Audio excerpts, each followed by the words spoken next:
어느덧 12월, 아침마다 눈을 뜨면 감사로 시작합니다. 사람이 사람을 사랑하는 아름답고 따뜻한 세상 이야기, 더스토리 방송 명사초대석. 오늘은 소설가 김선주 선생님을 모시고 진행하게 되었습니다. 안녕하십니까? 저는 진행자 용구마입니다. 안녕하세요. 저는 소설가 김선주입니다. 선생님 반갑습니다. 저도 반갑습니다. 벌써 12월이에요. 네. 어떠셨어요? 한 해 동안? 올해는 굉장히 바빴던 것 같아요. 겉으로는 코로나 때문에 밖으로 나돌지 못했지만 그거보다도 더 내면적으로 바빴던 것 같아요. 내면적으로 바빴다. 네. 굉장히 이렇게 가슴에 와 닿는데요. 네. 밖으로는 뭔가 조용한 듯 하지만 안에서 네. 더 힘차게 용솟음 치고 바쁘셨다는 얘기잖아요. 네. 선생님이 소설가 저는 김선주입니다 라고 이렇게 간단하게 소개를 해주셨는데 네. 제가 좀 더 부연 설명해도 될까요? 네. 1985년 올감문학 갈증으로 시작하셨네요. 네. 갈증이라는 그 제목만 봐도 뭔가 갈증스러운 그렇죠. 네. 물이 막 먹고 싶어지고 네. 뭔가 꿈에 대한 막 갈증이 떠오르기도 하는데 좀 빠른 나이는 아니신 것 같네요. 85년도면. 예, 저는 대학 졸업하고 나서 그저 그냥 가정에 있었어요. 그죠 가정에. 예, 현모양처가 현모양처. 꿈이었거든요. 그래서 그냥 뭐 남편과 아이들과 내 가정을 예쁘게 가꾸는 것만이 내가 인생의 최고의 목표다 이렇게 알고 살았는데 맞아요. 진짜 우연히 아이를 다 낳고 우연히 한 편의 단편 소설로 당선이 돼서 문단에 나오게 그 됐습니다. 단편 소설이 예, 갈증. 갈증입니다. 주부로 살기에 너무 갈증이. 그랬던 것 같아요. 네루다 시인은 시가 내게로 왔다. 언제 왔는지 몰라. 이러듯이 선생님께는 소설이 갑자기 어느 날 갑자기 온 거네요. 그렇죠. 그- 아주 실질적인 소설이. 그 덕분에 이렇게 네. 저와 만날 수 있었던 그러니까요. 거고요. 그 이후 문단 활동을 이제 활발히 하셨습니다. 네네. 애들 이렇게 다 하시고 네. 그래서 2대 동창 문인회 회장을 역임하셨어요. 네. 그러면 나 2대야. 맞죠? 저는 뭐 그런 생각은 전혀 없었습니다. 그냥 우스갯소리인데요. 네. 2대 나오셨네요. 네. 그리고 한국문협 무엇보다도 25대, 26대 소설분과 회장님을 역임하셨습니다. 네. 이 사실 다 맞는 거죠. 네. 문단을 또 이렇게 걸어오시면서 어떤 계기로 이렇게 문학활동을 하시게 됐는지 궁금해지네요. 그러고 보니까. 그러니까 좀 전에도 얘기했듯이 저는 정말 작가가 되리라는 생각은 전혀 하지 않았어요. 단지 굉장히 책을 좋아해서 어려서부터 그냥 책 중에서도 소설, 그 소설에 흠뻑 빠져가지고 거의 밤을 새다시피 했어요. 그렇게 이제 책만 좋아했는데 이제 제가 아이를 다 낳고 갑자기 좀 허전한 생각이 들어서 그저 글 쓰는 동호회 같은 데를 들어갔어요. 그러다가 거기서 이제 막 응모를 해라. 그래가지고 사실 문단에 대해서 너무나 아무것도 몰랐는데 그냥 월간문학이 어딘지도 몰랐는데 그냥 내서 됐어요. 축하드립니다. 네. 근데 그게 다가 아니고 네. 진짜 그때부터 난감하더라고요. 난감하네. 네, 뭐 내가. 습작이 하나도 없었으니까 네. 그때부터 써야 되잖아요. 그 아이들은 잘하고 그래서 그냥 밤을 새는 수밖에 없었어요. 그 당시는. 시작하면서부터는 네. 이 대목에서 우리 더스토리 방송 청취자분들 또 문학의 길로 가고자 하는 분들에게 굉장히 희망이 될 것 같아요. 네. 왜냐하면 뭔가 이렇게 다 갖춰지고 전공을 하고 이렇게 출발한 게 아니라 정말 아이만 키우다가 하셨는데 네. 그 이후에 너무 난감해졌다. 네, 너무 난감했어요. 자신감이 막 생기는 것 같습니다. 네. 그러면 결국 선생님 이렇게 걸어오신 길을 보면 그렇게 난감해도 다 이룰 수 있는 거네요. 최종 목표는. 그러니까 제가 돌이켜보면 자기가 좋아하는 거, 평생을 그걸 위해서 일했던 것이 언젠가는 자기한테 실질적으로 다가온다는 그런 생각을 하게 됐어요. 예. 선생님을 선생님 이렇게 문학의 길로 오시는 거 보니까 그러네요. 네. 단지 꿈이 현모양처였다가 이렇게 문학인으로 또 수작까지 네. 하셨고 또 수많은 작품을 또 남기셨더라고요. 네. 그러면 다른 사람보다는 잠을 조금 덜 주무셨다는 그렇죠. 증거인 네. 거잖아요. 예. 그래서 정말 축하드리고 어떻게 보면 보기 좋은 이렇게 나이 들어가신 그렇죠. 모습인 것 같습니다. 네. 그리고 또 조금 더 말씀드리자면 또 한국여성문학인회 이사장님도 네. 역임하셨고 네. 현재는 무엇보다도 한국문학 콘텐츠 21 네. 대표로 활동하시는데 네. 좀 생소합니다. 설명 좀 네. 부탁드릴게요. 예, 한국문학 콘텐츠 21은 제가 이제 저희가 한국문역 25대, 26대 저기 소설분과 회장을 했거든요. 그래서 그 회장을 하면서 무엇을 해야 될까 하고 생각했어요. 그래서 어느 날 갑자기 이런 생각을 했어요. 저기 1월 1일 날이면 신춘문예 신문에 신춘문예 당선작이 나오잖아요. 네. 그럴 때면 저도 항상 가슴을 이렇게 뛰면서 그 작품을 읽어요. 1월 1일이면. 그러는데 제가 분과회장에 대해서 가만히 생각해 보니까 그거에 당선된 사람은 너무나 조금이고 막 10여 년씩 거기를 응모를 해도 안 되는 사람이 있고 맞아요. 좌절하는 사람이 있고 그래서 너무 그게 마음이 아팠어요. 그래서 특히 또 이제 포기를 하고 직장에 나가면서도 그 글에 대한 어떤 미련을 못 버린 사람들, 그런 사람들을 위해서 뭔가 일을 해야 되겠다. 이런 생각을 하고 전국 직장인 신춘문예라는 것을 제가 만들었어요. 새로운 장르를 발굴하신 거네요. 예, 발굴해서 이제 저 혼자 하기에는 너무 벅차서 우리나라 그 사보협회가 굉장히 크거든요. 네. 그래서 그 사보협회랑 먼저 MOU를 맺고 그러고 그 사업을 시작했어요.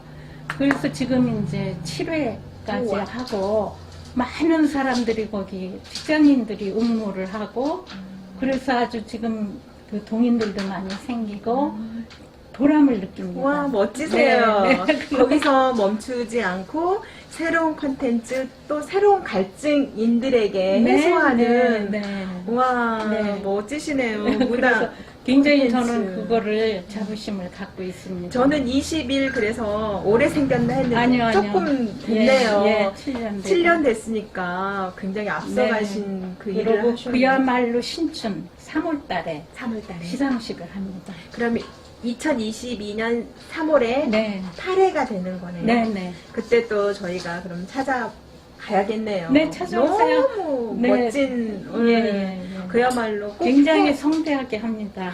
꼭 필요하고 꼭 예. 해야 되고 예, 그런 예. 한 영역을 선생님께서 하시고 계시네요. 네. 존경스럽습니다. 아니요. 박수 한번 보내드려야 될 것 같습니다. 문학을 하게 된 계기는 정말 사소하게 일상에서 출발했지만 지금 이렇게 좋은 일을 하고 계시잖아요. 모두가 꿈꾸는 그런 일이 아닌가 하는 네, 생각을 네. 해보는데 이쯤 되면 그래도 선생님 후배들에게 또 꼭 전달하고 싶은 메시지가 있을 것 같아요. 네. 한 말씀 해주시죠. 저는 뭐 꼭 메시지라기보다는 우선 이 창작을 하는 거잖아요. 지금 문학이라는 것이 그래서 그 창작하는 사람들의 그 어려움, 안타까움을 너무나 잘 알고 있어요. 그래서 그분들을 보면 무조건 사랑스럽고 이렇게 친한 것 같고 같은 길을 가는 이미 알고 있는 것 같고. 네, 그러는데 굳이 뭐 그분들은 이제 되게 다 문인들은 개성이 강해요. 그리고 자기 자신 그 나름대로 가치관이 다 있어요.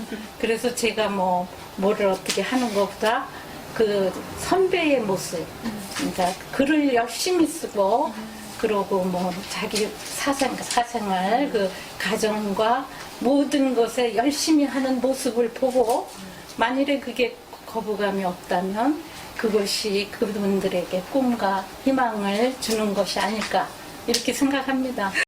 겸손의 말씀이세요. 선생님 콕 집어서 막 이렇게 하세요. 이렇게 아니요. 훈화적으로 교육적으로 이렇게 하셔도 되는데 너무 겸손한 말씀 감사드리고요. 네. 그러면 또 선생님의 삶의 철학이라고 해야 되나 좌우명이라고 해야 되나 그것도 이제 궁금해졌습니다. 네. 좌우명이 아주 확고합니다. 확고합니다.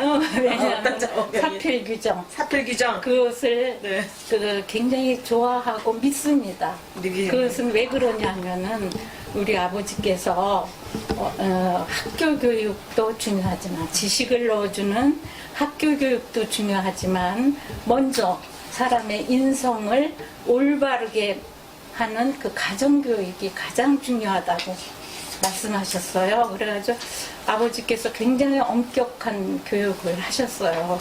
근데 그것이 저에게 이 나이 때까지 살아올 동안 그 가치관으로 남아있고 어머니는 굉장히 현명하고 자애로우셨어요. 그래서 제가 부드럽고 따뜻한 그런 인성을 어머니께서 만드는데 네, 그거에 저한테 심어주셨기 때문에 저는 부모님을 가장 존경하고 인상 깊게 생각합니다.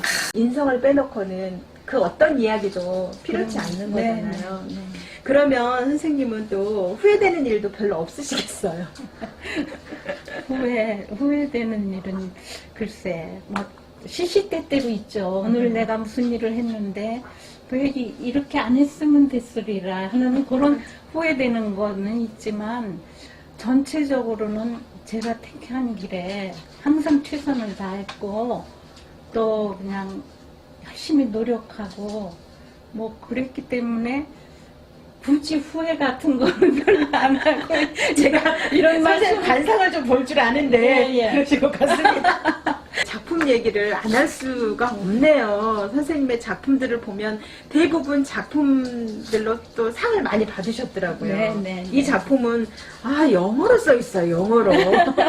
이 영어로 써 있는데 또 선생님이 설명이 필요할 것 같습니다. 이 작품은요. 영문입니다. 네. 거기 한국어도 뒤에 있어요. 있어요. 예, 네. 예. 그러니까 번역 네, 소설인데요. 이 소설은 이제 그 국제팬 한국본부에서 소설로는 첫 번째로 이게 선정돼서 뭐든지 이제 처음 중요해. 첫 번째로. 전 세계 이제 국제 팬 국가에 소개가 되었고요. 네. 이 작품을 특히 쓰게 된 그 동기가 있습니다. 네. 그것은 이제 어느 날 제가 등단한 지 얼마 안 됐을 때 그 어떤 우리나라의 초가집만을 그리는 화가님이 있었어요. 네. 그래서 그 전시회를 갔었어요. 갔는데 화가님이 저를 보더니 6.25 때 이 정사에 없는 아주 정말 가슴 아픈 이야기가 있다고 그러면서 말씀을 하시더라고요. 뭐냐 하면은 6.25 때 그 부월산에서 청년들이 만든 유격대원이 있었는데 그 사람들은 뭐 공산주의나 뭐 민주주의나 이런 거창한 이념이 아니고 단지 애국심, 애국심과 내 고장은 내가 지켜야 된다는 애향심, 그거로 싸우게 된 부대예요. 유격부대가. 유격부대가. 네. 그랬는데 이제 휴전이 됐잖아요. 그러니까 이분들은 다 휴전을 반대했어요. 우리는 끝까지 통일된 나라를 만들어야 된다. 이렇게 생각했는데 이제 어찌됐든 휴전이 되면서 이분들이 무장해제를 당해요. 당해가지고 강제로 백령도로 압송이 돼요. 그러는데 거기에 130여 명이 낡은 목선에 타고 백령도로 남하하는 도중에 그 서해 바다에 풍랑을 만나가지고 고스란히 다시 수장됐대요. 그러니까 얼마나 슬퍼요. 우리가 몰랐던 네, 또 다른 그런 정사에도 역사, 없대요. 이야기를 듣네요. 그래서 제가 그 말을 들었을 때 그분도 눈물을 막 글썽거리면서 어. 저한테 얘기를 해주셨고 저는 그 막 가슴이 찢어지는 듯 아팠더라고요. 그 20세 전후에 그 아주 정말 청년들이 네. 그런 바다에 그대로 수장됐다는 그 원혼이 저한테 이렇게 막 가슴을 찌르는 것 같아요. 메시지가 뭐 오는 것 예, 같았어요. 하면서 내가 이거를 소설을 써야 돼. 그래서 그래가지고 탄생한 게 천국의 섬. 네. 그래서 섬이군요. 아니 그게 아닌가요? 아니라요. 그래서 저도 이분들의 뜻을 따라서 네. 그 서해 바다 그 중에 NLL 요즘에 말하는 바다의 비무장지대잖아요. 바다의 비무장지대. 그러니까는 육지의 비무장지대가 있듯이 바다의 비무장지대는 NLL이잖아요. 그 안에 파라다이스 아일랜드라는 그 아주 그냥 섬을 제가 만들었어요. 우와, 멋지다. 네. 천국의 섬에서 지금 섬을 만들어가지고 바다에 네, 또 다른 그래서, 네. 아일랜드가 예, 탄생하네. 예. 지금 한편 소개하다가 2박 3일 가겠어요, 선생님. 예. 그래가지고 계속 거기서 이렇게 쏠려 들어가는데 일어난 그 일들이에요. 정말 사랑과 휴머니즘만이 존재하는 천국의 섬을 제가 만들었습니다. 정말 최초라는 것도 그렇지만 스토리 잠깐 들어봤는데 이걸 네. 실화를 바탕으로 한 거잖아요. 예. 그러니까 가슴이 조금 더 절절하고 영어이지만 영어 읽어보고 싶은 아니 마음이 한국어도 있으니까 한국어보다는 제가 영어를 읽어보는 그날까지 예. 정진하도록 하겠습니다. 두 번째 보니까 이것도 남다릅니다. 네. 사진들이 꼭 여고생 같긴 하지만 김선주 네. 벚꽃은 바람에 휘날리고 벚꽃은 바람에 휘날리죠. 저는요. 시적인 그런 저는요 어느 날 이렇게 벚꽃을 보면은 굉장히 화사하잖아요. 천국에 온 것 같이 화사하잖아요. 선생님처럼 예. 아니, 그런데 어느 날 갑자기 비바람이 불어서 그게 확 떨어져 버리고 언제 그런 화사한 풍경이 있었던가 이렇게 허망하잖아요. 그래서 그것이 곧 우리의 인생이 그렇지 않을까 이런 생각을 하고 제가 한 10편 이상의 단편소설, 중편소설을 오로지 벚꽃을 주제로 그러니까 썼습니다. 그러더라고요. 예. 이 안에도 사랑 얘기, 휴머니즘 다 들어가 네, 있고 네. 여기 보니까 제가 아까 네. 이 천국에서 이렇게 프린팅을 해왔는데 마음에 드시죠? 네, 감사합니다. 프린팅해서 또 이렇게 잘 보이지는 않겠지만 그래도 선생님에게 좋은 선물이 되겠다 싶어서 네. 이렇게 붙여놨는데 멋지네요. 네.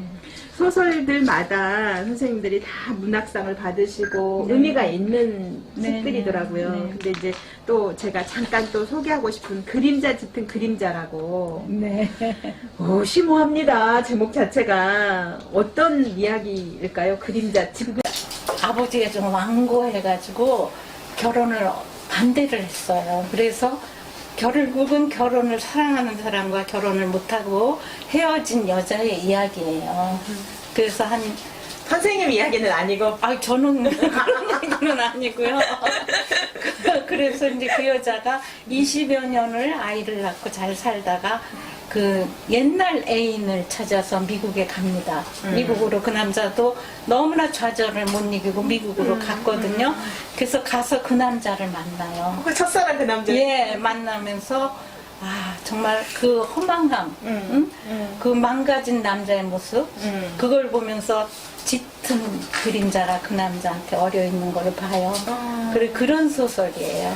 뭔가 나올 것 같습니다. 그러면 제가 몇 줄만 이렇게 소개하고 네. 싶습니다. 네. 사랑 얘기가 나왔으니까 네, 네. 마치 주인공인 것처럼 네, 그런 생각이 네. 드는데 네. 제가 살짝 몇 줄만 낭독하도록 하겠습니다. 네. 이루지 못한 사랑은 이토록 허망한 것인가? 서로 으스러지게 끌어안고 한바탕 울 수도 없을 만큼 보잘것없는 것이었던가? 그 옛날 헤어지는 순간에 우리는 이미 남이 되고 말았을 것을. 그제야 나는 민수의 모습을 확실히 떠올릴 수 있었다. 오빠보다도 나보다도 더 짙은 그림자에 휩싸인 채 살아가고 있는 민수의 모습을 숲속에서 목청껏 울어대는 새들의 울음소리가 내 가슴 속으로 헤집고 들어와서 딱따구리처럼 마구 쪼아대고 있었다. 심장에 붉은 선혈이 주르르 흘러내리는 듯한 통증을 손을 모아 가슴을 감싸면서도 나는 두 눈을 꼭 감았다. 제가 너무 감성적인 부분을 캐치해가지고 와서 네. 제가 막 절절해졌어요. 저한테는 이게 상당한 소품의 작품인데 네. 그 이상하게 저도 이 작품을 생각할 때는 네. 가슴이 애잔해요. 그러니까 애잔하네요. 사랑 안 해본 사람은 없고 예. 사실은 다 이룬 사랑보다 이루지 못한 사랑이 더 많잖아요. 그러니까요. 선생님의 이야기인 줄을 제가 착각하면서 또 내 이야기인 줄 그렇죠, 착각하면서 그렇죠. 이렇게 네. 낭독을 잠깐 했는데 네. 이 소설 전체 그림자 짙은 그림자를 다 읽어보고 싶은 충동이 네, 네. 확 왔거든요. 네. 제가 잘 읽었네요, 그럼. 네, 그렇죠. 네. 아마 이 그림자 짙은 그림자가 몇 년도 작품일까요? 그거 오래된 작품이에요. 그럼 절판됐겠네요? 그러니까 저 안에 그 음. 벚꽃은 바람에 흩날리고 안에 있어요. 아, 이 안에 있어요. 거기 보면 거의 벚꽃에 대한 소설이에요. 보람된 일을 제가 선생님께 질문 드리고 싶은데 다 나와버린 것 같은데 그래도 좀 소개 좀 해주시죠. 지금까지 그래도 딱 꼽을 만한 보람된 일이 이런 거였다. 아까 문화 콘텐츠도 참 보람된 그것도 일이고. 있고, 무엇보다도 제일 큰 거는 제가 소설을 쓰게 됐다는 네. 거예요. 그게 제 인생의 가장 보람된 일이고, 비록 원하지는 않았고 너무나 대단한 작업이기 때문에 저는 독자로만 만족했었거든요. 그런데 그것도 인생에는 어떤 운명 같은 게 있는 것 같아요. 네. 그래서 우연히 찾아왔어요. 우연히? 그게. 예, 그랬는데 그게 그래도 제 인생에 제가 글을 쓰게 됐다는 거, 그게 가장 큰 보람인 것 같아요. 문학을 하게 된 예. 그 순간 네, 네. 지금도 그러면 생각하시면 가슴 떨리겠네요. 네. 떨리기도 하고 네. 가장 내가 선택 잘한 잘했다. 길이야. 예, 힘들지만. 힘들지만 네, 굉장히 힘들지만. 소설은 더 힘들. 근데 다 힘들어요, 선생님. 다 힘들지만 네. 소설은 워낙 방대한 그 길이와 또 자료와 또 거기에 얹어서 형상화 그런 게 필요한 거기 때문에 우선 시간이 너무 걸리고요. 엉덩이로 써야 된다고 네, 하듯이 네, 그게 뛰면 안 되는 맞아요. 거죠.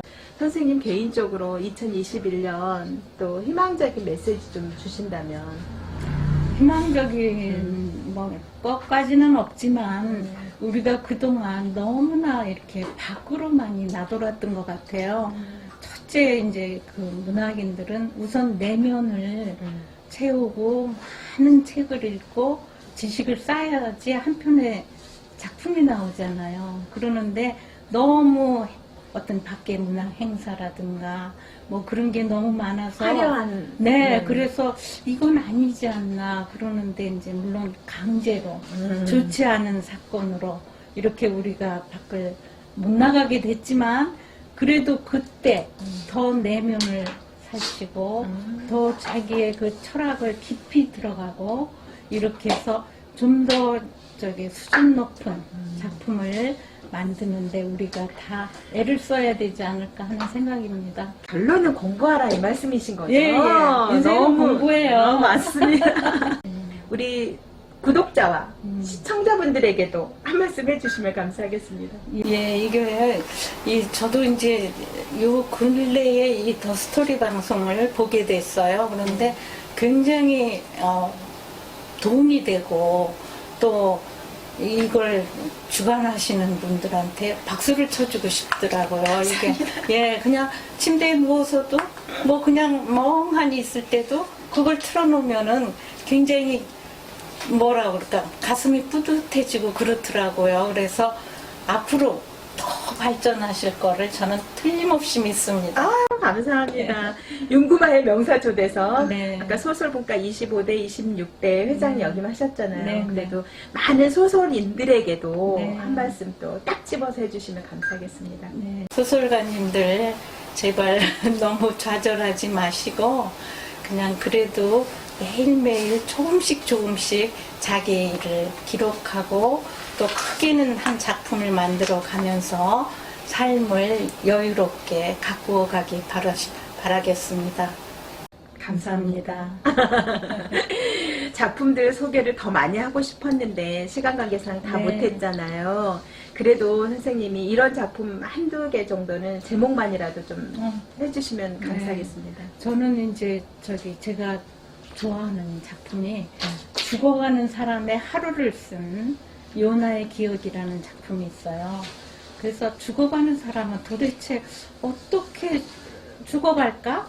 말을 할 수도 없을 거고 귀만은 열려 있다는데 그래도 그건 경험해 보지도 않았잖아요.